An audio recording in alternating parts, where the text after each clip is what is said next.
And I want my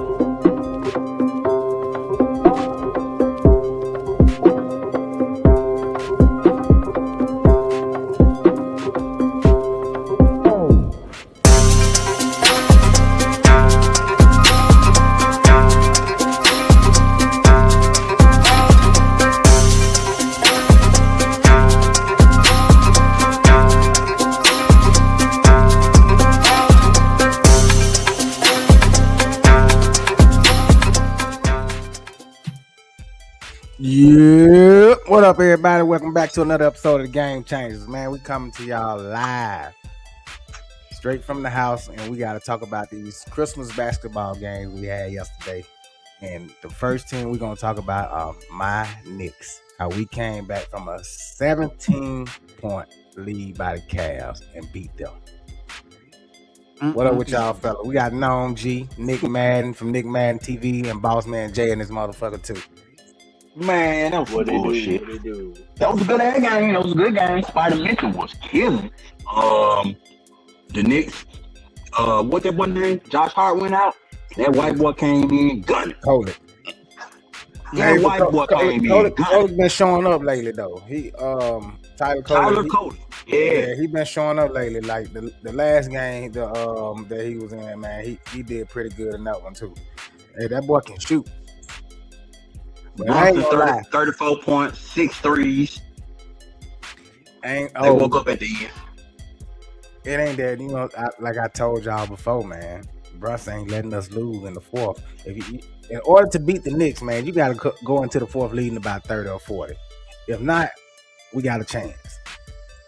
I'm gonna say this, and I ain't hate. Goddamn, Cleveland Cavaliers coach, he fucked that up. Spider Mitchell had it going, man. He left him out for an extended period.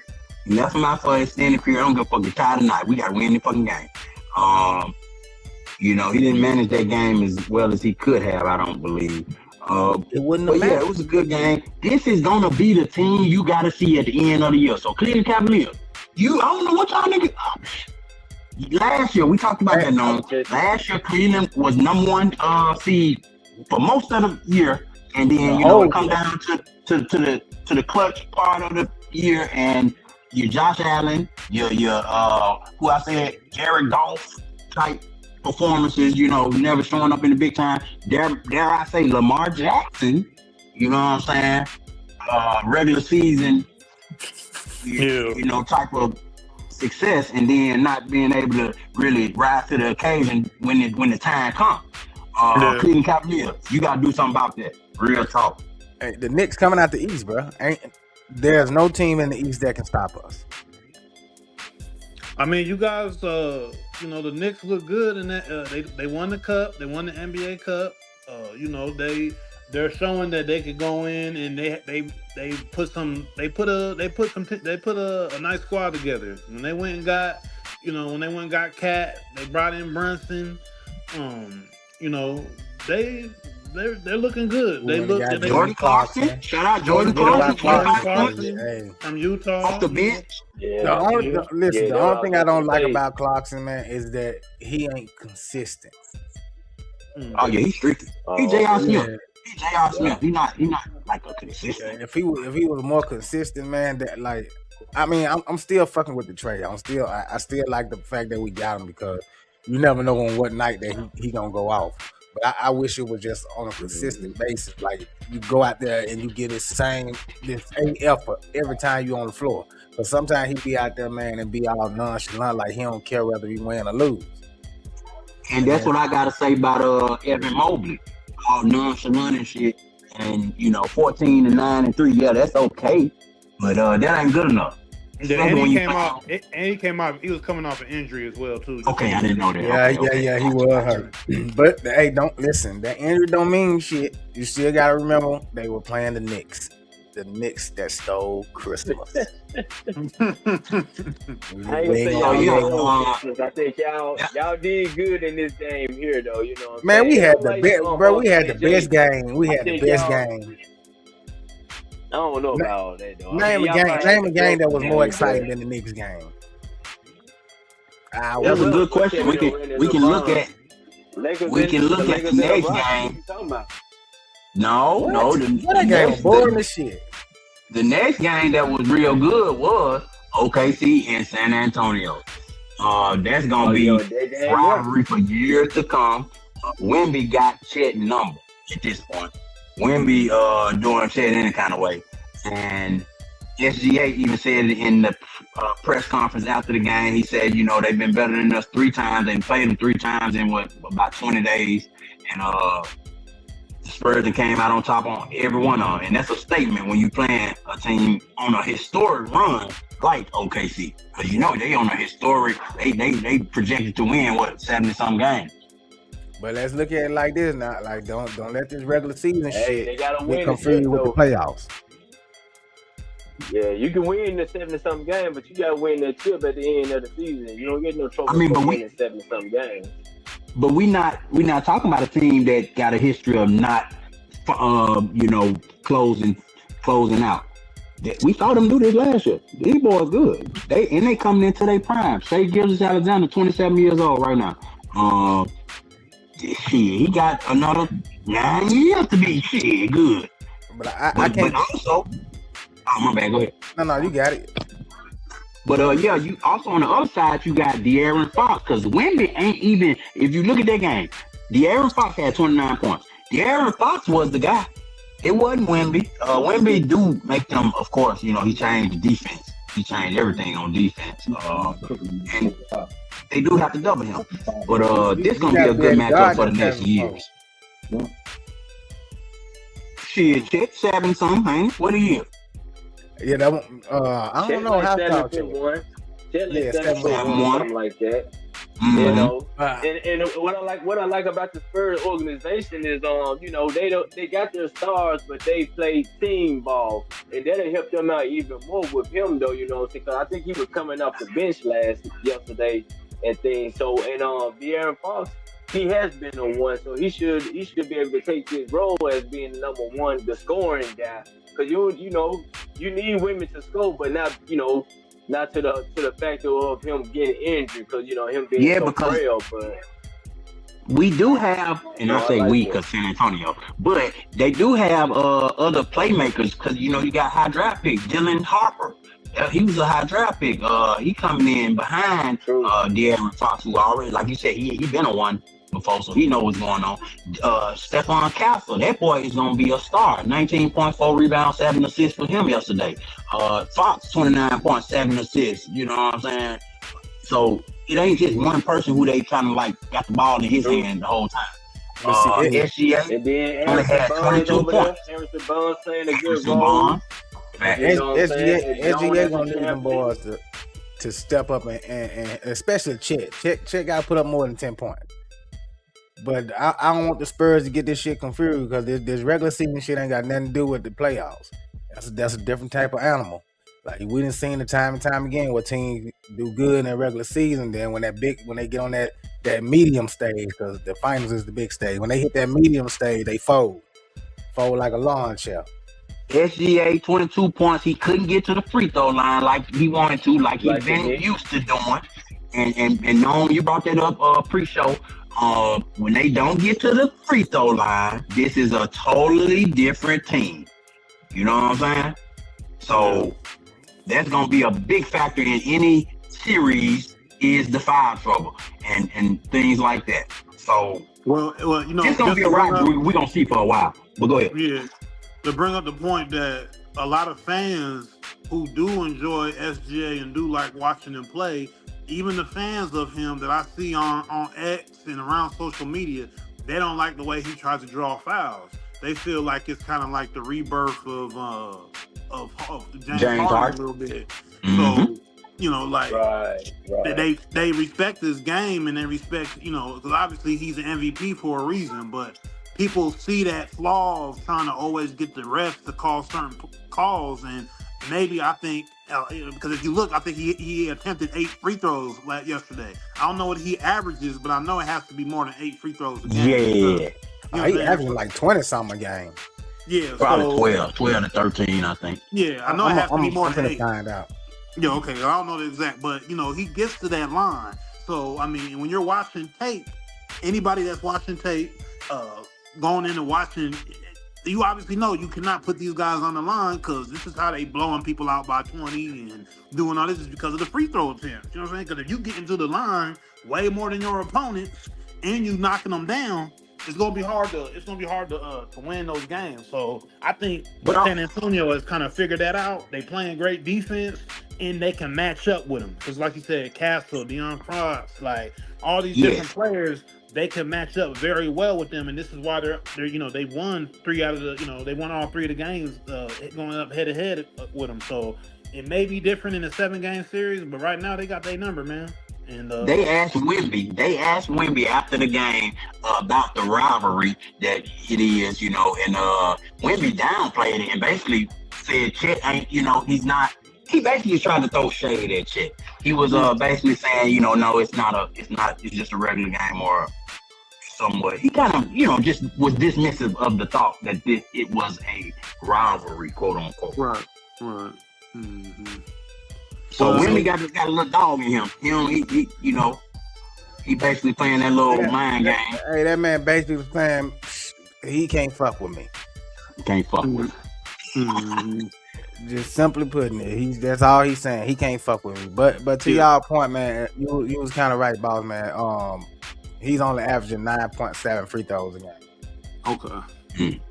Mm-hmm. So OKC lost a number 1 spot in the power rankings with the 3 losses to San Antonio in 2 weeks, 3 weeks time. They've been rolling against everybody else. We'll keep our eye on this one because they only playing one other time now because you play everybody in your conference or in your division 4 times a year, right? I'm assuming. I don't know that at all. I think so. Yeah. You're right. You're right. So we could only see them play one more time this year. And that's gonna be, big indications or big consequences for the playoffs. And like I said, I wouldn't say that. You don't think these are gonna be the guys? This is gonna be the Western Conference Finals. This is gonna be the Western Conference Finals. But we've seen teams get swept in the regular season and then come out playoff time and win that series. So I think I really I don't think they're gonna match up. Unless one of them drop down to like 4 or 5, I don't think they're gonna meet up. Because if they they're gonna meet up in the Western Conference Finals. No, they're not. That's right. I mean, that's the only way they would meet if they 1 and 2. The only way they would meet would be in the Western Conference Finals. So that's what I'm thinking. Nick saying one of them ain't gonna make it. But I don't. Yeah. I'm thinking. What I'm saying. Somebody ain't gonna make it. It might be the Spurs, but yeah. So we'll see, man. It's gonna be interesting. It's gonna be interesting for OKC in the playoffs until the Western. But I'm not gonna lie to you. Hold up, and this goes into our next game. Bruh, it is a clear difference with these top teams. It's a clear difference with OKC and the Spurs and Denver. They playing, they in the top tier of the Western Conference. The Lakers, I would say, is in the middle tier. Even the Rockets haven't been as good as we thought they would be because they were 19 and 10 yesterday. Now they should be 20 and 10. They started out decent though. They got an easy one. I mean, it was a too easy of a win on the Lakers yesterday. JJ Redick called out, the effort of his team, and he blasted the Lakers after Christmas loss to the Rockets. He said, "We don't care enough right now." We know who he was talking about. I mean, I will say I saw LeBron do some bullshit yesterday. He down talking to the damn referee at half court. I don't think he's talking about LeBron though, because it was Luka did it. Hold on, they just started chirping at the referees, man, and talking to the referees. I'm talking about in the sense of LeBron saying that he'll rather be at home than playing on Christmas Day. So saying that will go into saying that they ain't focused enough. They didn't want it bad enough. They really didn't care to be there. Man, I tell you what, you could totally see that the Lakers right now are not a contender in the West.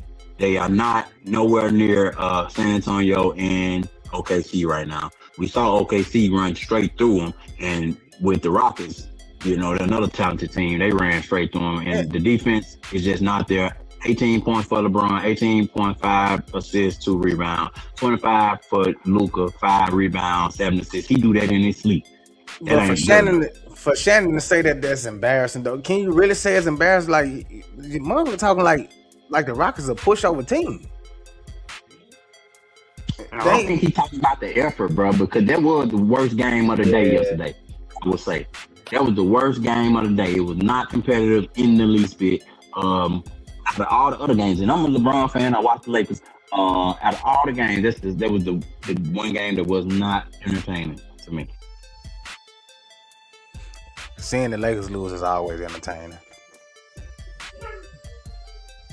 Pretty much. I mean, because, you know, it was some excitement going into this season. A lot of Roo and Rah-Rah and Yaya coming from the Lakers, you know, fans or whatnot. But, you know, I knew it when they get around this time, they ain't going to start getting shaky. But let's go, Rockets.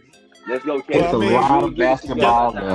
Well, at the end of the day, like, you got two big personalities on the floor, and this always happens in basketball towards the end of a superstar's career, and them trying to mold with the other superstar, the younger superstar on the floor. And we already know that LeBron and Luka are not seeing eye to eye. They haven't been seeing eye to eye since LeBron and them came back. They won some games, but they lost more than they won. Luka was clearly frustrated yesterday, sitting at the end of the bench. He wasn't, you know, whatever. The media will ask certain questions to LeBron or ask certain questions to Luka. They kind of act like when they both don't exist, or they kind of just rub it off like, you know what I mean? They kind of just like shrug it off like, oh, it ain't nothing. But you can tell their egos are so huge. They both so great that they can't coexist within the organization. So the Lakers got to do something there at the end of the season. Bron need to figure out what he's going to want to end up doing, because LeBron is out of there. Yeah, Lakers got to, you know, they got to roll with Luka, man. Bron got to figure out, you know, how he going to bow out of the league. You know what I'm saying? He can still go out there. He can still produce. He can still score points. He obviously is the greatest older, you know, basically the greatest player we probably ever seen. Obviously, we know that's debatable, but he's 40-something years old, and he out there still doing what he can do. But he's not going to be able to. He's not going to be able to go out there and produce with the Lakers. He's not going to be able to go produce with the Lakers. He's not going to have. You know what I'm saying? That's just what it is. Dude, he got it. But do y'all think? Well, I think he's holding them back though. I think that's why they mad. I think he ready to get out of there too. Which, you know what I'm saying? I think the front office ain't giving him what he wants and things like that. So I think he's sabotaging the Lakers. You know what I'm saying? So Luka, hey, he is, man, because he giving the poor effort and it's all trickling down on. He ain't the only one. You know it's the team that's falling short. I think LeBron is going out there and doing. Cause you gotta think about it, man. He ain't young no more. So 40 years old, running up and down that court all night. That takes a toll on it. And, man, y'all know I'm far from a LeBron fan. Can't stand him. But I think he just need to go ahead on fake an injury like he been doing out most of the season, so he can go ahead on and just end the season now and retire. Because if not, the Lakers ain't gonna even make it past the first round of the playoffs if they make the playoffs. Yeah, they gotta put. We gotta stop throwing that 40 out there like that, though. I mean, LeBron's still productive, bro. He just can't do it in. He can't do it in LA. He can't do it in LA. He gotta leave LA if he wanna continue to keep playing. He gonna have to leave LA. If he wanna continue playing, get out of LA, bro. Go where though? It's like, is LeBron gonna go to Sacramento and go? Nah, it's time to retire. He need to retire. He need to retire. He want to go to retire. Go to Golden State. Retire. Just go team up and be second man. Still, he got to retire if he ain't gonna just want to go play wherever, and he worried about his legacy and what jersey he got on and all that other shit. And then you need to just retire and go play at the crib or go and then, you know what I'm saying, and go do announcing or go buy you a team like they saying you're gonna do. Because it's Luka team now. That's Luka's team. And Luka need that role. I feel Luka got there. As soon as Luka got there, he did give the team to Luka. I feel like they do a whole lot better with LeBron off the floor.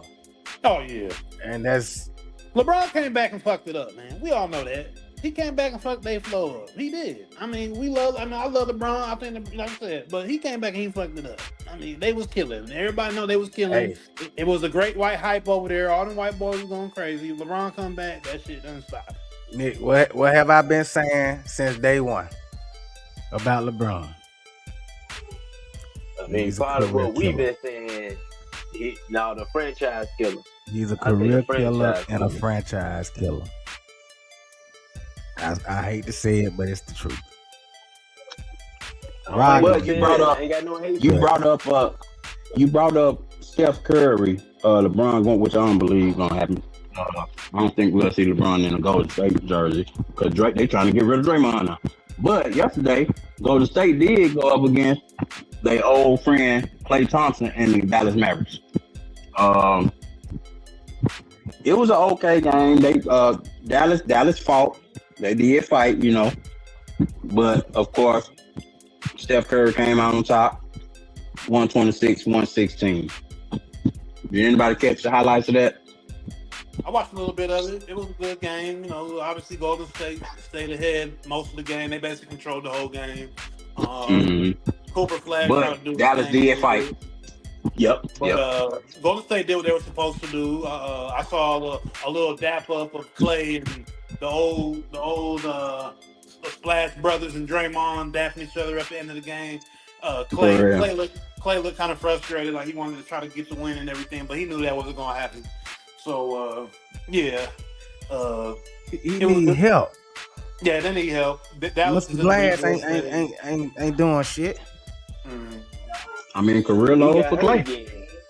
Career low for Klay. True, for Klay got 7 or 8 points.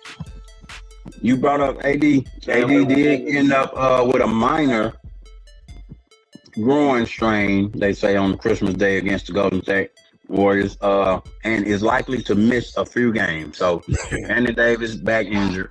I mean, at this point, that's just gonna come along with AD. Just retire. But I think you can manage it because I asked the question earlier: who's out of the league first, AD or Zion Williamson? Because Noam says Zion gonna be out of the league in 5 years. So is AD? Do AD got 5 years left in the league? I think AD will be out before Zion. Me too. There's still a chance for Zion. Zion go to another team and change and turn it around. AD, I don't think that man has literally played 10 straight games. We all remember his first game. 2 or 3 games. We all remember his first game. He showed up in Dallas and he had the big outburst and he said, "I'm here." And then the second quarter, he was gone. That nigga said, "I'm here. Goodbye." Shit. Man, for real. He only played 11 minutes last night too, y'all. So 11 minutes. Man. Damn, AD. And I like AD. But yeah, it is becoming like he had 3 rebounds and 3 points in the 11 minutes. So they ain't missed him. Man, AD has some damn gas or something. He just didn't want to play. He got a lot of damn gas then, cause shit, it don't seem like he never want to be on the court. Shit, that motherfucker, he on the bench more than the damn coach. Mm-hmm. Yeah, AD just injury prone. We know he's been injury prone. Klay obviously got shipped off. Well, I guess he didn't want to take. What was Klay? Klay didn't want to take himself off. Right, yeah, because he didn't want to take what Golden State was giving him or whatever that was. Mm-hmm. And then had to go take less. Yeah, so and then everything else is around him is either young or just not good enough to compete, and so they got to go back to the drawing board. At the end of the day, they're just going to be trying to find their way to try to get back to where they want. Man, they might not have. They might have to. Is Dirk a part of they? I know he announced. I think we just talked about it. Dirk just accepted a position with them as a consultant or something. Recently. Yeah, because I know Dirk is not going to be too far behind with Dallas. Like, he's always going to be a part of that organization, even if he's announced. But no, before that, prior to Dirk signing with them now, Dirk had been at all the Lakers games because Dirk had the relationship with Luka. So it was looking real. That was one of the questions. It was not a good look for Dirk, one of the all-time great Mavericks, to be at all the Lakers games because of his relationship with Luka. So the Mavericks had to reach out and bring Dirk back home, I guess. Yeah. It's just, I mean, I don't understand why. Certain organizations, especially the Dallas Mavericks, I mean, there's no way that you allow him to not stay a part of your organization until he's no longer here. Like Dirk Nowitzki should be right there helping build y'all organization. He should always have a say on who to bring in and who to build around. And man, won y'all a championship. You know what I'm saying? So it's like Dallas. When you think about the Dallas Mavericks, who do you think about? Like you think about Dirk Nowitzki. You know what I'm saying? Like so it's like I don't know. Yeah, but D Wade had to go to Utah to become an owner. So yeah, but Miami's a different animal. Pat Riley, I'm just talking about Dallas in particular. Yeah, I hear you. What I mean? Different franchises, different things going on, different whatever. Like it's kind of like Dallas. I feel owes that to him. I know Mark Cuban is only got a small percentage of the team anymore, and he don't really got to say. And it's more that relationship is more so Mark Cuban and Dirk, but still, him being in Dallas, he should definitely be there. Yeah. So let's move to the other good game of the day was Nikola Jokic and Jamal Murray going off. Both of them went off. Who they played against? Minnesota Timberwolves. Anthony Edwards. And they actually ended up going to overtime. They went down by like 7 in overtime, fought back. Jokic he mastered basketball at this point. Because he's so unathletic, bro. Like if you see him on the street, besides his height, bro, you would not think that he's as good as he is. Like 56 points is crazy, bro. And the Nuggets did that without Aaron Gordon. He was out. He was injured. Jokic. Yeah. It was a good game, man. 44 for Ant-Man. Ant-Man had 44 and 6. Mm-hmm. But I still say the Knicks had the best game, the more exciting game. We had to come back from a 17 point.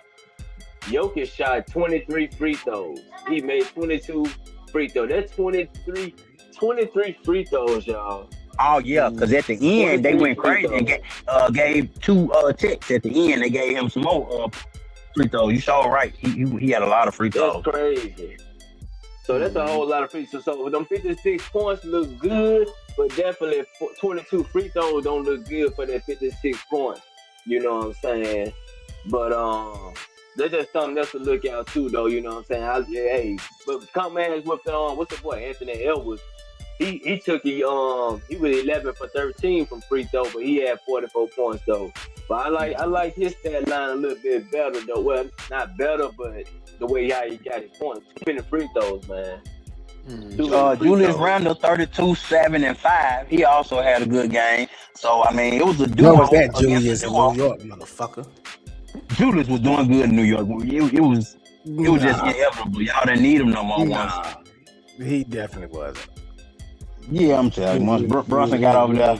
Nah, before Brunson, Julius was on some bullshit. He had got that ego and felt like he was New York. Man, balling. No, the fuck he wasn't. You right. He was ball hogging. That's what he was doing. That's what the fuck he was doing. I ain't saying that he was like the only one. Before y'all got good again, he was the only one over there balling. He was an all-star too, though. Because shit, he took the damn ball and he dribbled for 15 fucking seconds. Ain't nobody else had time to score. I'll say this. I think y'all got Brunson. What New York did finally, going and getting Brunson, going and getting all these, making a team. A lot of times, like they had Julius, Melo, and obviously that team with JR and Shump and all those guys. I just think New York never gets. They always just are a little less behind the pack in the East. They always have been because it's like they don't have that it factor of players together. They don't have the secret sauce, and they finally kind of got that secret sauce with this Brunson team. You know what I mean? Yeah, with Brunson, we had somebody to push us over the edge. We never had that edge.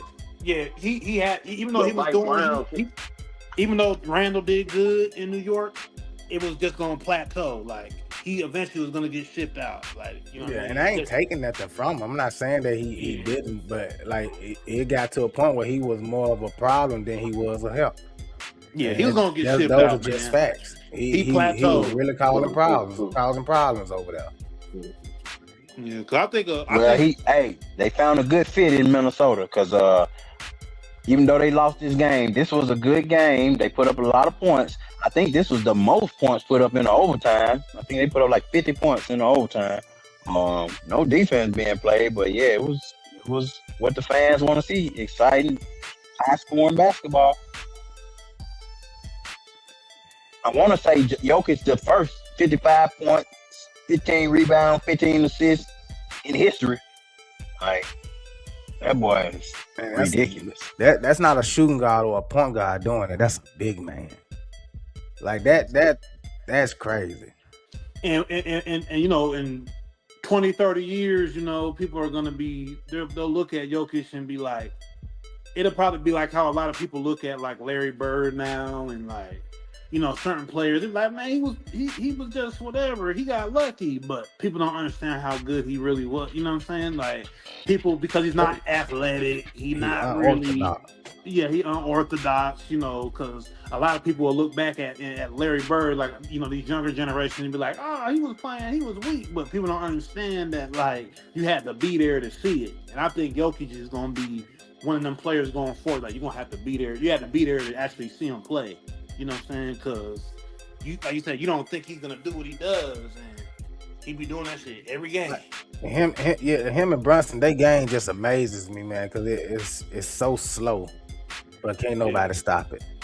Yeah, Luka too. Luka ain't fast. Oh yeah, Luka too. Like it, he's playing slow motions, and that man could be going crazy. You know what I'm saying? So yeah. Jokic's that guy, man. The Joker's that guy for a reason. He want to win another ring and not care about basketball and go race them horses.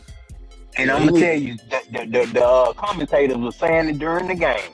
They say every time Jokic see Rudy Gobert, he tear his ass up. He put 15 and 15 up. He putting a triple double up on his ass every time. And I'm telling you, he had anytime he wanted to get a shot, I'm talking about this man literally will step back in a fucking center. Like, he sidestepping, step back in Rudy Gobert to death. I was like, damn, Rudy. And that's a defensive player of the year. Multiple 4 or 5 times over. I'm about to say how many times, which is shocking. But if Jokic won another ring, he gonna have to go to New York. Shit, no, boy, stop. Jokic right there where he need to be. Shout out Jamal Murray, because he showed out, and also I was watching the game. Tim Hardaway showed out. And shout out Tim Hardaway. I'm liking what he doing right now, because the other day he got at KD, even though KD busted his ass out of them. But he was in KD face, throw the elbow at KD. He with the shit. I like that. Yeah. So, I miss him in New York. Taking after his dad, he's Tim Hardaway Sr., you know what I'm saying? You know, his daddy wasn't no slouch when he played, so, you know, he got that in his DNA. Yep. What else? Who was it? The last game of the day. What was that last game of the day? Was that Denver? I think that was the last game. Oh, that was them. Yeah. Okay. Yep. That's the West Coast. So let's talk about. Yeah. Go ahead. No, we were talking about how, you know, there's been a lot of sports on TV lately and everything, and how the NFL kind of started creeping up on the NBA, because you know those games that were played on the Netflix here. Those 3 games, I believe, that was on Netflix over Christmas. And the NBA didn't really particularly like that. And I think Charles Barkley had something to say about it. It's been a lot of talk about it. I know LeBron had called it out a little while ago. I think maybe last year he said something about it being, off limits for the NFL to start encroaching on the NBA's games. We gave y'all Thanksgiving. Now you're trying to take Christmas, but he ain't getting nobody shit. That was something I think was agreed upon a long time ago. And everybody know, man, the NFL always on Thanksgiving, like Thanksgiving Day, turkey, football. You remember we used to have our turkey bowls and all that stuff. And Christmas has always been basketball. Now for the NFL to be doing this, it's kind of fucked up, but I ain't gonna lie, I'd rather watch football than basketball. Yeah, most Americans I think would. I mean, in the sense. But when you look at the number, though, Noam, they said 24.2 million people viewed the NFL's Christmas doubleheader, and 5.25 million viewed the NBA's Christmas games. And that was 5 NBA games, and there was 2 NFL games, and got 24 million and 5 million respectively. So it's overwhelmingly a football country at this point, And you gotta think it's something new. It's different. We're not used to getting football on Christmas. So now, that's why everybody was tuning in. Oh shit, the NFL is on Christmas now. So everybody wanted to see what that was gonna be like. That made me not want to see it though. I went the opposite way. I don't want to see like I need one thing at a time. Let us enjoy the basketball on Christmas and catch us the day after Christmas or something. All right.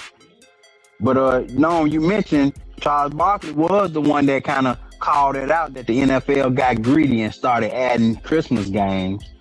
And I think he said that recently. It's definitely the truth. Everybody see it. The NFL trying to go to every country in the world. They trying to get every day of the week.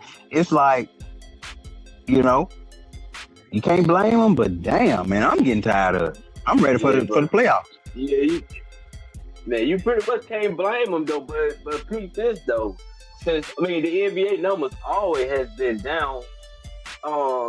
The NBA need to step their competition up, though. You know what I'm saying? Because that's what the NFL held over the NBA. Is you get some competition out of these guys more than you do NBA. Although NBA do be on Christmas, though, but their numbers have always been down. So there's nothing wrong with the NFL just saying, hey, you know what? We on Netflix. We ain't even on cable. We on Netflix. So how we doing way better than y'all on Netflix? Y'all need to step y'all competition level up or something. Of course, these people coming to see the stars in the NBA, but NFL is just that good. Football is just that good, though. Well, I think that's what Adam Silver was trying to do with the NBA Cup, right? Yeah. It was to increase competition. Yeah, he was. And I think it worked. I'm going to say it worked because I think, I think it increased it, but the overall, you got to still think the NBA Cup is still new. It's 2 years. It's the second year of this, and then you also have to factor in that the fan base of the NBA has particularly started to fall. You gotta let it build up because, like we know, all of these players sitting in the NBA, we've had the players sitting there trying to rest and not play. They finally just stopped that.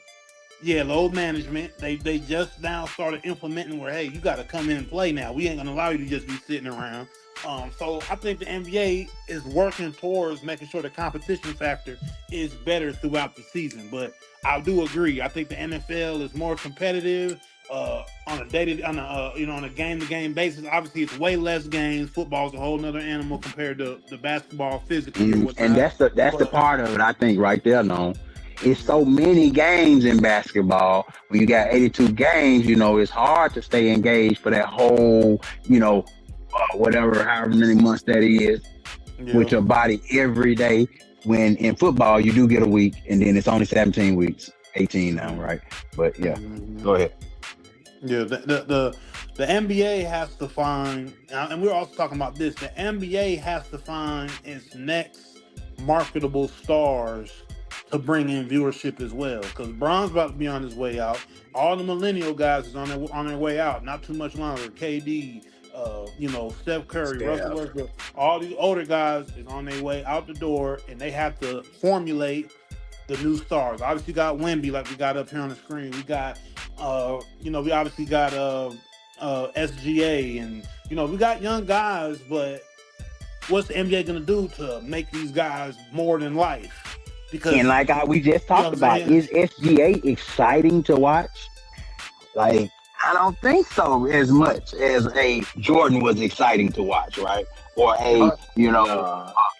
some of these other great players. He was. I think we had compared him to Tim Duncan. He's more reserved and he kind of like just so technically sound that he don't really do a lot of the flashy stuff. Kind of like a Kawhi, in his prime. Mm-hmm. So it's just like, how's the NBA gonna sell their product to be big to catch up to the NFL compared to the NFL that you said has less games, more physicality, more I feel ingrained in American culture with people who want to watch the games and who want football is a little bit more ingrained I think with the overall consciousness of America. Definitely. So like, what is the NBA gonna do on a level to where they can bring in the energy of a Jordan, Kobe, LeBron to captivate the fans to watch at a high level? That's going to be the thing going forward for the NBA. I don't think. They might have to change up the whole system though. They gonna have to go. They have to change up the whole system though. I mean, these guys get paid top notch money, but they're not even getting the views of that they should. So with this, I think NBA just needs to go back to the old day, hand checking ruling, called less fouls.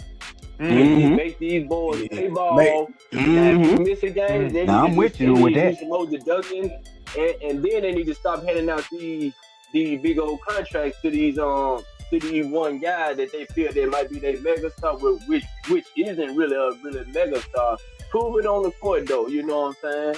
Let's get out here and ball and stop all this. I want to take time off and stuff like that, all this stuff, man. Let's take some ball. I guess what you saying, what we just talked about with the Denver game, where it was a lot of points scored. This is 150-point games now. You saying you don't want to see 150-point games? You want to go back to the 90s? Yeah. I mean, put it like this here though. Like y'all said, Jokic shot 23 free throws, y'all. 23 free throws in one game. 23. Hey, man, look, it's a physical game out there. You know what I'm saying? Let them boys play like they supposed to be playing at the court. Man, when I see it, bro, I hate that. Man, yeah, exactly. I'm with you on that. I'm with any little ticky-tack thing. I don't like none of that. Yeah, I definitely agree. I definitely agree with Nick on that one, man. Let's get back to that hard-nosed physical basketball to where you had to earn every point you got. To where these games, to get 100-point game back in our day was amazing. That was exciting to see a team score 100 points. Now, shit, you don't even get excited because you're so used to motherfuckers scoring 120, 130 points a game. It's like, another one. True. So let's get back to the hand checking. Let's get back to the physical basketball. Dylan Brooks. Dylan Brooks energy. I need everybody in the NBA playing like they Dylan Brooks against everybody. No best friend. You remember the game NBA Rivals back in the day? Yeah. Yeah, you want That's a pushing.